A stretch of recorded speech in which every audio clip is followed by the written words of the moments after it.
आगे संवाद में क्या लिख रहे हैं तुलसीदास जी? सियावर रामचंद्र जी की जय, बिन प्रयास हनुमान उठायो, क्या बात। लंका द्वार राख पुनि आयो। यहाँ पर दोनों युद्ध समानता थे, सभी लक्ष्मण जी और मेघनाथ, क्योंकि ये वीरों का युद्ध नहीं है इस युद्ध में। और लक्ष्मण संहिता कहती है कि यह सखियों का युद्ध भी है। इसमें उर्मिला और सुलोचना का युद्ध है, क्योंकि जब हनुमान जी बूटी लेकर के आए थे, जब उर्मिला से सत्संग हुआ तो हनुमान जी महाराज ने देखा उर्मिला के लिए कि देहरी के एक पांव बाहर और एक अंदर है, वो पूजन का थाल लिए हुई खड़ी हैं और इतने वायु के झकोरों में उनका दीपक लहरा तो रहा है पर कुछ नहीं रहा, क्योंकि बुझे ना ज्ञान का दीपक से वायु का झोंका है, संभलने का नहीं बंदे ये सूरज ने गाए मौका है। हरि भजने हरि भजने हरि भजने का मौका है। अभी भजने अभी भजने अभी भजने का मौका है, अकड़ने का नहीं बंदे संभलने का ये मौका है। वायु के झोंके से उस दीपक को और उर्मिला बचा रही किस तरह समझो, क्योंकि आकर हैं तो स्त्री जगदम्बा सीता आदि शक्ति है, सखियों में श्रेष्ठ है, पर एक प्रमाण तुलसीदास जी ने दिया कि आकर हैं तो स्त्री, इसलिए हनुमान जी से सीता ने कहा कि अब गुने के मोर में माना। जो साधारण स्त्रियों के अवगुण रावण ने बताए मंदोदरी के लिए कि साहस अनरत चपलता माया और भय अभिभेद असोच अदाया और नारी स्वभाव सत्य कवि कही अब बोले आठ सदा रहे। यानी साधारण स्त्रियों में सीता ने कहा कि मैं भी स्त्री हूं, एक अवगुण में मैं भी हनुमान, तो उर्मिला में भी अवगुण। अवगुण क्या? मासिक धर्म में न स्त्री ने हम जायते वृत्तासुरम न भोगन्ते। जो वृत्तासुर राक्षस थी उसकी हत्या के लिए और 5 चीजें भोग रही हैं, इनमें सर्वप्रथम भोग रही तो स्त्री भोग रही सज्जनों, वो 5 दिन रजो चला के वो ब्रह्म हत्या वृत्तासुर की। तो उर्मिला 14 साल तक क्या मासिक धर्म नहीं आएगा मैया के लिए, इसलिए अपने ऐश्वर्य और पाति धर्म के प्रताप से वो छिगली से लगा कर कमरता को बज्र की काया करेंगी उर्मिला। अहम उर्मिला नाम सत्याम शिरोमणि तत्व पूजन देव वज्र काया में लगते, उनकी वज्र की काया हो गई, जिससे लक्ष्मण जी के लिए लाभ हुआ, न उनका दीपक बुझा और ना सचिन उनका पात्र धर्म खंडक हुआ। ऐसी उर्मिला को हनुमान जी महाराज ने देखा, जब बूटी लेने के लिए गए तो कहने का भाव ये तो सतियों का युद्ध है। उधर सुलोचना मार खा गई, पातिव्रत धर्म में उतनी अटक नहीं रही, इधर उर्मिला। अब देखो दोनों वीर बराबर के थे, लक्ष्मण जी भी मूर्छित हुए पहले, तो 1 करोड़ मेघनाद के समान योद्धाओं ने लक्ष्मण जी के लिए उठा।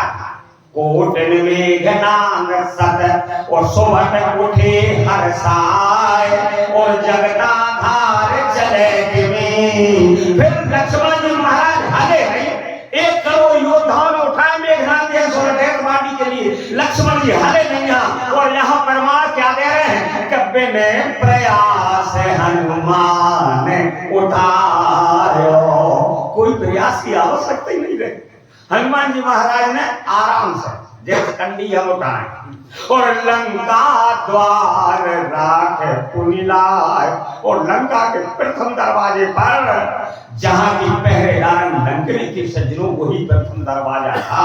जब हनुमान जी, यद्यपि लंका के 4 द्वार हैं, लेकिन मुख्य द्वार सज्जनों पूर्व का द्वार श्रेष्ठ बतलाया है, उसके बाद फिर सज्जनों और उत्तर का द्वार श्रेष्ठ बतलाया है, उसके बाद पश्चिम का द्वार श्रेष्ठ और उसके बाद दक्षिण का द्वार श्रेष्ठ। तो सर्वप्रथम पूरब द्वार से प्रवेश हनुमान जी महाराज ने किया था लंका में, तो पूरब द्वार में और लंकनी पहरेदारन है, तो आज वो प्रथम द्वार पर श्री हनुमान जी महाराज और मेघनाद के लिए रखकर आ जाते हैं।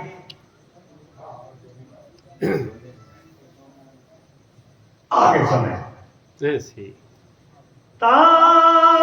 सुमरन सुन सुर गंधर्वा चढ़ विमान आए नभ सर्वा। इनके भोजन बंद हो गए थे देवताओं के सजनों उसकी मार में। किन्नरों के गान बंद हो गए थे क्योंकि किन्नरों के पास एक कला है गान की, और किन्नरों के गान से साक्षात जो 49 प्रकार की विद्या है ना, इनमें 4 प्रकार के पद है, 7 प्रकार की लय है, 3 प्रकार के ताल है, 49 प्रकार की मूर्छना है। ले बिले सा रे गा मा पा धा नी सा मा हा या ला ला सा। ये अतुल और कमल प्रथम गायक कलाकार थे सजनों किन्नरों के।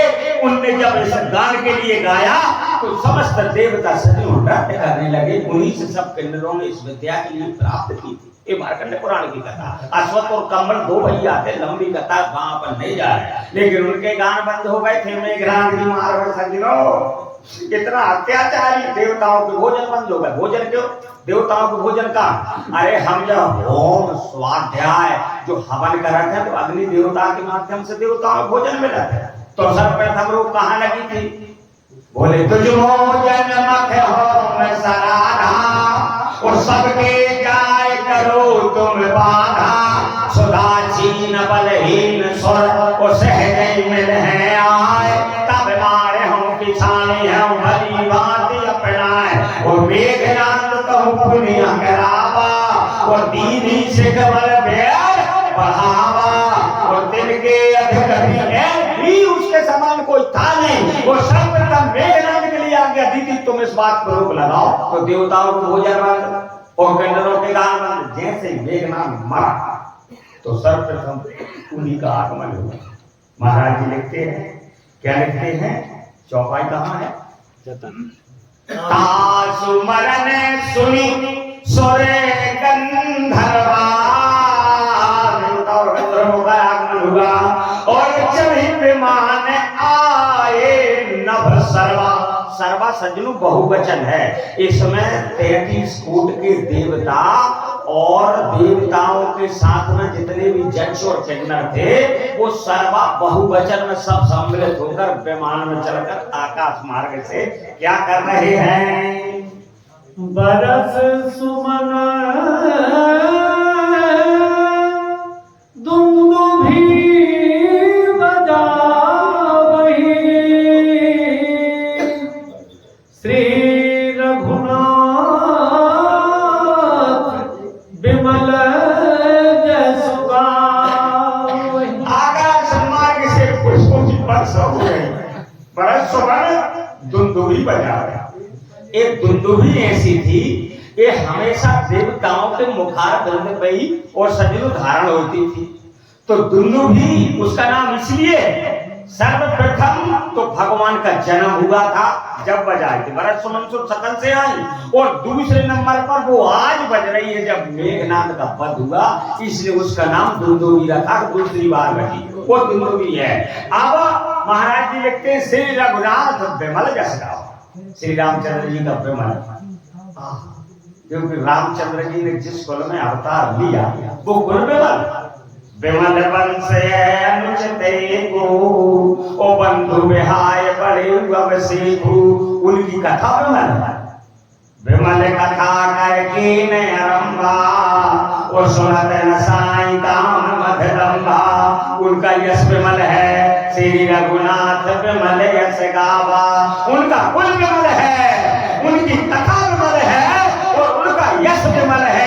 ऐसे मेरे परमात्मा के और सुंदर गुणों के यशों का गान आज आकाश मार्ग से देवता और गंधर्व कर रहे हैं और पुष्पों की वर्षा कर रहे हैं। जय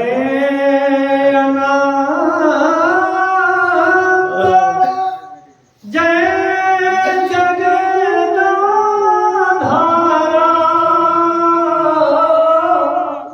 तुम प्रभु सब देवन निस्तारा।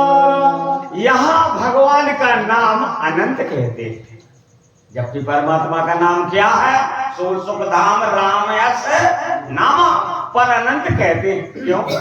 क्योंकि सज्जनों जब भरद्वाज और याज्ञवल्क्य ऋषि में कथा चली तो उन्होंने एक ही बात कहा भरद्वाज ऋषि से कि राम अनंत अनंत गुण। तुम जिन राम के विमल यश को पूछ रहे हैं वो राम अनंत है।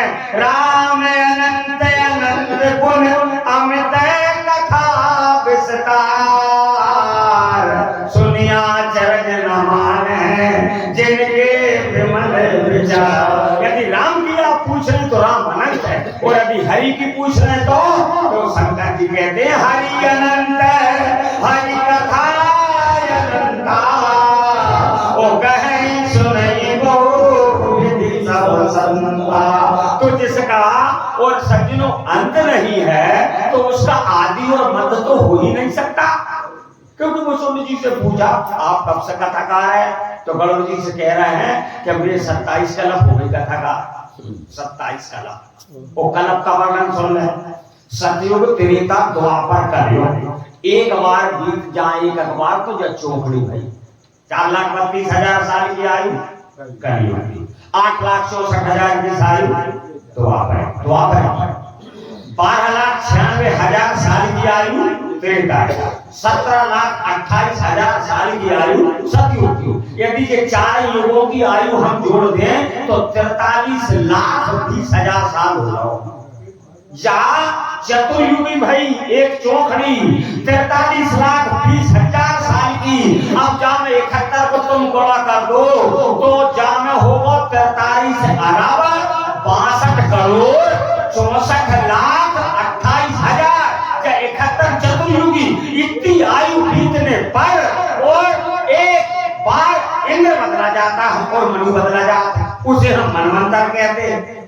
जब चाय भगवान राजा रामचंद्र की जय हो काम चूमर में देखन सावे एक अच्छी सुंदर राय और बीच में कीर्तन या विश्राम हो तब देना है चाय सियावर रामचंद्र की जय।